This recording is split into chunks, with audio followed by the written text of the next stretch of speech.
Bonjour à tous chers abonnés. Alors on a eu un mois sans vidéo, hein, c'était un peu le mois de vacances. Dans tout ça, on reprend tranquillement avec différents thèmes qu'on va aborder. Aujourd'hui j'avais envie de profiter des énergies de Samhain, des énergies de Halloween, des énergies de, comment on appelle ça, de la Toussaint tout simplement, pour revenir sur les morts, les défunts et toutes les énergies de, à la fois de nos ancêtres, mais pas seulement. Pas seulement. Il y a dans nos désirs profonds le besoin d'être en lignée, le besoin d'appartenir à un clan ancien ou présent. Ce besoin de se sentir connecté avec, ça peut être une terre de nos ancêtres, mais aussi avec une lignée, avec nos grands-parents, nos arrière-grands-parents, parce que ça nous aide à comprendre d'où on vient et qui nous sommes. Qu'on les aime ou qu'on les aime pas, hein, que ça se soit bien passé ou pas bien passé, malgré tout, ça nous aide à savoir qui nous sommes et d'où nous venons. Sur quel, j'allais dire, sur quel fil, sur quelle ligne est-ce que on navigue, quel chemin on arpente par rapport à nos ancêtres et puis pour nos descendants.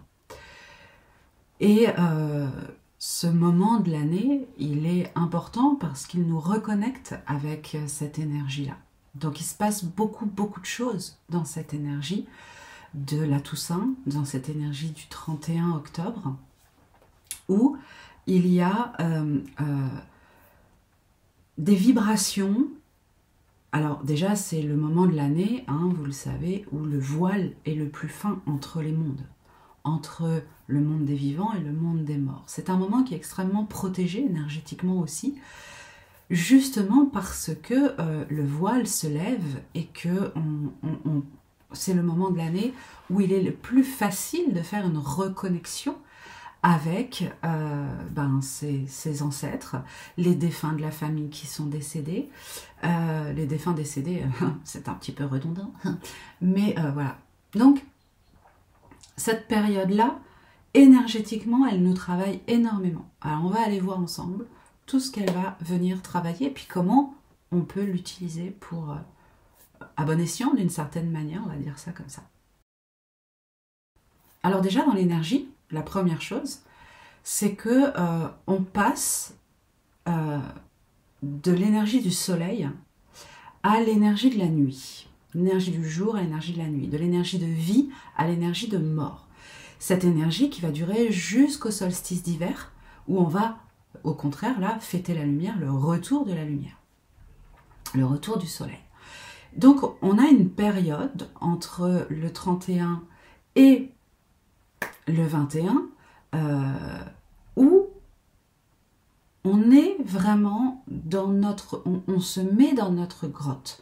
Et donc, toutes les énergies, là, depuis déjà une semaine avant Samhain, avant le 31, avant le 1er novembre, en fait, plus précisément, eh bien, toutes ces énergies nous ont amenés à faire un bilan, un peu à se replier sur soi pour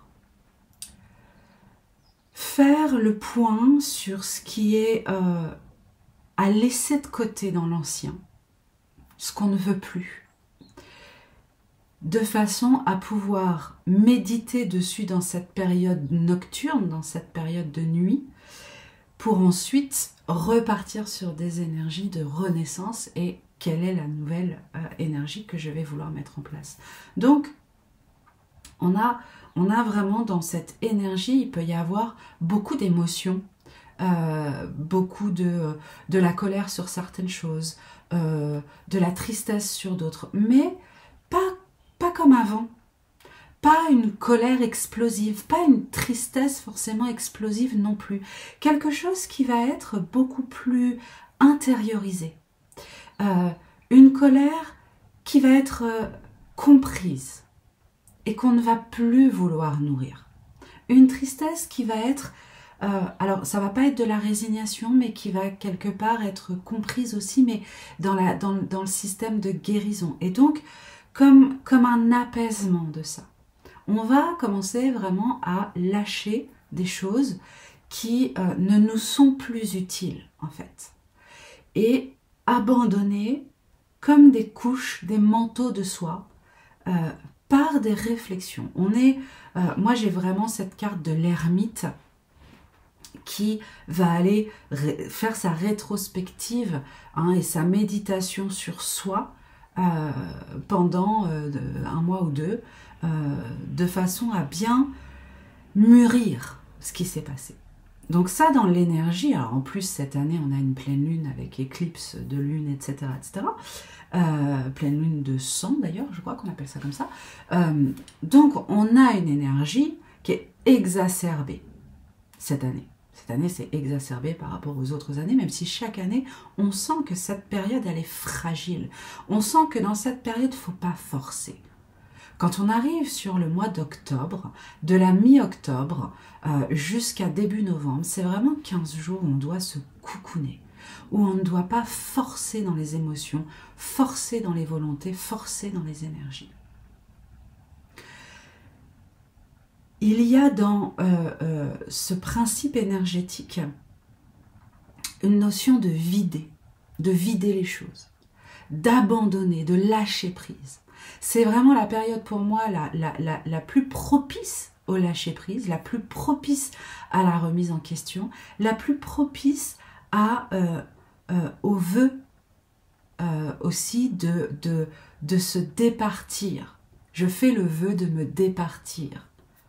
Et il s'agit dans cette période-là, non pas de le faire avec force et fracas, mais vraiment de le faire avec énormément d'amour et de conscience. D'amour parce que j'ai compris et je vois, puisque cette frontière entre les mondes, ce voile qui se lève, il se lève aussi à l'intérieur de moi. Entre ma vie et ma mort personnelle, au niveau symbolique. Et donc j'ai une vue sur qui j'étais, sur ce que j'ai fait cette année, ce que j'ai vécu, et même sur les années précédentes, parce qu'il y a des cycles, voilà. Mais j'ai une vue plus claire, plus fine, une analyse aussi qui est plus fine sur ce que j'ai été et que je souhaite laisser mourir aujourd'hui. Notre regard va être beaucoup plus apaisé sur les choses dont on veut se défaire et beaucoup moins dans ce côté « il y a urgence à changer, il faut que je fasse ça » et le côté combatif finalement. On n'est plus dans une période de combat. On est au contraire dans une période où on pose les armes. Et donc, si on pose les armes, on pose aussi le bilan avec sérénité. Donc il y a une forme d'agitation intérieure qui nous pousse à revenir, voilà. Mais il y a aussi une forme de sérénité réelle qui est là, comme un lâcher-prise naturel, j'ai envie de dire. Moi, c'est un peu comme ça que je ressens chaque année la Toussaint, cette sérénité naturelle. Donc, avoir conscience de cette énergie qui est présente là, qui me pousse à me modifier, à me transformer en douceur, avec beaucoup d'amour et en confiance aussi, eh bien, c'est à moi d'en prendre soin et d'être capable de m'accorder suffisamment de temps et de recul pour me dire, tiens, quelle est l'année que j'ai vécue? Qu'est-ce que je voudrais faire évoluer? De quoi je n'ai plus besoin? Moi aussi, comme les arbres, je vais laisser tomber mes feuilles mortes. Et je vais les laisser tomber parce que c'est l'heure qu'elles tombent. j'ai pas besoin de me secouer, le vent énergétique le fait pour moi. Mais je vais, moi, avoir la conscience de laisser ces feuilles se détacher de moi, de laisser d'anciennes habitudes se détacher de moi, d'anciennes croyances se détacher de moi, d'anciens comportements. Et avec la conscience que j'ai et que vous avez, mettre les yeux sur ce qui est en train de se détacher de moi et avoir l'amour suffisant pour accompagner cette descente dans l'énergie. Parce que c'est une descente dans l'énergie. Ça, c'est la première chose qui est évidente, qui est ressentie et qui est à accompagner dans ces énergies de la Toussaint, qui sont des énergies bénies. Hein, on bénit l'ancien. On est en amour avec tout ce que ça nous a apporté. Et j'accompagne ce mouvement-là énergétiquement, à l'intérieur de moi et dans ma conscience. Donc, on pourrait le faire à l'écrit, par exemple, et puis cet écrit-là, se dire, bah voilà, le bilan pour moi cette année va être de me défaire de ceci, de cela, de me détacher de ceci, de cela, d'accompagner le changement vers ceci et cela, et de donner, voilà, et de, en fonction de ce qui vous parle, soit remettre à la terre, c'est-à-dire enterrer ce papier, comme pour dire je te remets ceci, c'est l'ancien, je l'enterre. Hein. On enterre nos anciens. Pour d'autres cultures, on les brûle, donc on peut brûler l'ancien aussi. Pour d'autres cultures, on les envoie en l'air, comme les Japonais qui, avec ces lanternes magiques, donc je peux aussi faire en sorte que cela s'envole, accrocher mon papier à un ballon, ce genre de choses, tout ça c'est ok. Et ou le mettre dans l'eau, sur l'eau, en fonction, comme les Vikings qui laissaient partir leurs morts, enfin les enflammer après, mais voilà, rien ne m'empêche de faire cela. Donc écoutez vraiment l'énergie qui parle pour vous lorsque vous souhaitez vous défaire de ce bilan de l'année, qui peut être pour le soir de la Toussaint, d'emmener ces énergies voilà, auprès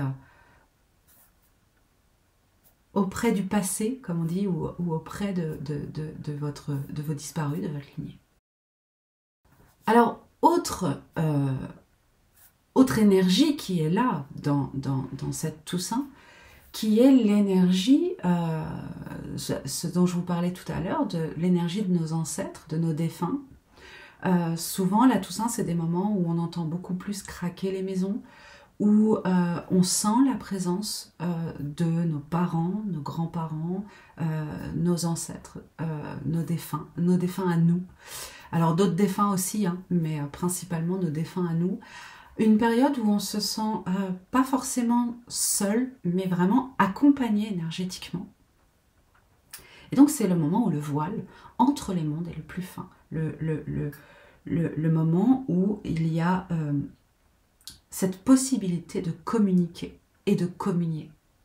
Cette possibilité aussi d'avoir des rêves où nos défunts viennent nous parler, d'avoir aussi des rêves sur l'avenir ou des rêves sur le passé qu'on avait oublié et qui nous apportent une leçon, une compréhension.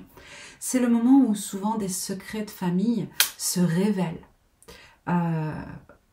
Les choses cachées habituellement sont plus palpables, plus visibles, plus faciles d'accès.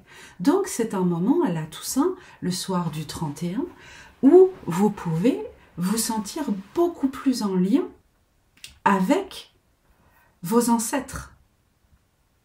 Et en se sentant plus en lien, qu'est-ce que ça veut dire? Ça veut dire, qu'est-ce que je peux faire? On pense à eux toute l'année, tout le temps, à chaque moment. On a un coup dur, on pense à eux. On a une musique qui nous rappelle des choses, on pense à eux, etc., etc. Donc c'est pas tellement de se dire, je vais penser à eux ce soir. C'est plus, je vais recréer le lien ce soir. Le vrai lien. Le lien qui est de discuter avec eux, qui est de leur poser des questions. Le voile étant très fin, Si vous posez des questions à vos disparus, à vos défunts, vous allez avoir des réponses. Vous n'allez pas avoir les réponses telles que vous souhaitez les avoir. On ne va pas se mentir. Ils ne vont pas vous répondre comme s'ils prenaient le thé avec vous, sauf si vous avez une médiumnité parfaitement éclairée. En revanche, ce sera peut-être à travers un rêve, ce sera peut-être à travers une pensée, une musique, un inconnu qui donne une information. Ça pourrait être de plein de façons différentes. Un livre, parce que vous allez vous poser et bouquiner. Ça pourrait être une sensation de réponse. Laissez-vous complètement, j'allais dire, enveloppé par les énergies de la Toussaint. Pourquoi? Parce que d'abord, c'est une période qui est extrêmement bénie, extrêmement protégée, et que la fête des morts, que ce soit au Mexique, aux États-Unis ou n'importe où dans le monde, cette fête des morts n'est pas un moment où vous pouvez vous faire attaquer, malmener, etc. C'est un moment protégé, c'est un moment béni. Donc, laissez-vous envelopper par ces énergies qui ne vous veulent que du bien, en fait. Ils sont là, auprès de vous, et vous avez juste à tendre la main pour les sentir, juste à parler, à penser, à poser des questions pour avoir des réponses. Alors, ces réponses ne viennent pas comme on aimerait qu'elles viennent, tranchées et claires. Moi aussi, j'aimerais que ce soit comme ça, et que ce soit absolument limpide tout le temps. Bon, c'est pas possible. Mais par contre, la certitude de ces énergies qui nous portent en ce moment, c'est que les réponses seront données. À vous aussi d'écouter cette petite voix intérieure, à vous aussi de sentir la justesse à l'intérieur de vous. Il ne s'agit pas d'être sûr, certain que c'est bien ma grand-mère à qui je parle, c'est bien la grand-mère. Simplement, écoutez. Lâchez vos croyances, lâchez vos peurs, lâchez vos doutes. C'est vraiment un soir de fête, de retrouvailles avec les anciens. Et donc, c'est un soir, notamment le soir du 31, mais toute la semaine avant, c'est exactement la même chose, en plus ténu, parce que la puissance de l'énergie augmente jusqu'au 31. Mais c'est vraiment un moment où on se retrouve, on est là, on est tous là, on fait la fête. Dans toutes les cultures, ce moment est le moment de communion avec toute la lignée, tout le clan et tous les ancêtres. Alors, j'aurais envie de vous dire, allez-y, allez-y à fond. Écoutez-vous complètement. Vous avez envie de sortir, communier avec la nature pour faire un cercle avec vos ancêtres, faites-le. Vous avez envie de manger en tête-à-tête avec un de vos ancêtres, faites-le. Vous avez envie d'allumer des bougies partout pour amener de la lumière au sein de la famille, faites-le. Vous avez envie voilà, faites ce qui va à l'intérieur de vous vous rapprocher de ceux qui sont partis et qui vous manquent. Honorez-les et honorez-vous à travers eux. Et honorez-les à travers vous. On est sur une énergie de communion avec soi, d'intériorisation avec soi. L'intériorisation, souvent, c'est avec soi-même. Et avec tout ce que nous sommes, car nous sommes nos ancêtres. Nous sommes eux et ils sont nous. Donc laissez cette guidance vous être donnée puisque ce moment est béni pour cela. Et puis, lorsque vous serez prêt à aller vous coucher, j'ai envie de vous dire, c'est un petit peu différent d'habitude, mais j'ai envie de vous dire cette année, quand vous irez vous coucher, faites vos vœux de nouveauté. Qu'est-ce que je souhaite maintenant pour moi? Pour toute l'année? Mais qu'est-ce que je souhaite maintenant pour moi? Voilà, plus de paix sur ceci, plus de conscience sur cela, une meilleure façon de gérer telle émotion, plus de tranquillité face à cette situation, un meilleur rapport relationnel avec tel type de personne, le pardon sur ce que j'ai fait sur le passé, plein de choses, mais laissez-vous porter par cette énergie-là qui est juste incroyable. C'est pas comme on nous l'a fait croire depuis toujours la fête des morts. C'est la fête des morts, clairement. Mais c'est pas la fête des morts au sens morbide du truc. C'est pas du tout le moment d'aller pleurer sur les tombes. Pas du tout. C'est le moment de rire, de jouer, de partager avec nos défunts, de discuter avec eux, de les honorer en faisant la fête. Et je vous invite à faire ça pour sentir comment cette période amène de l'apaisement pour le reste de l'hiver. Essayez et puis partagez avec moi ce qui vibre, ce qui est juste pour vous, ce qui vous a fait du bien, et puis ce qui vous est venu aussi. Je vous fais plein de bisous et je vous retrouve le mois prochain pour quelque chose de complètement différent.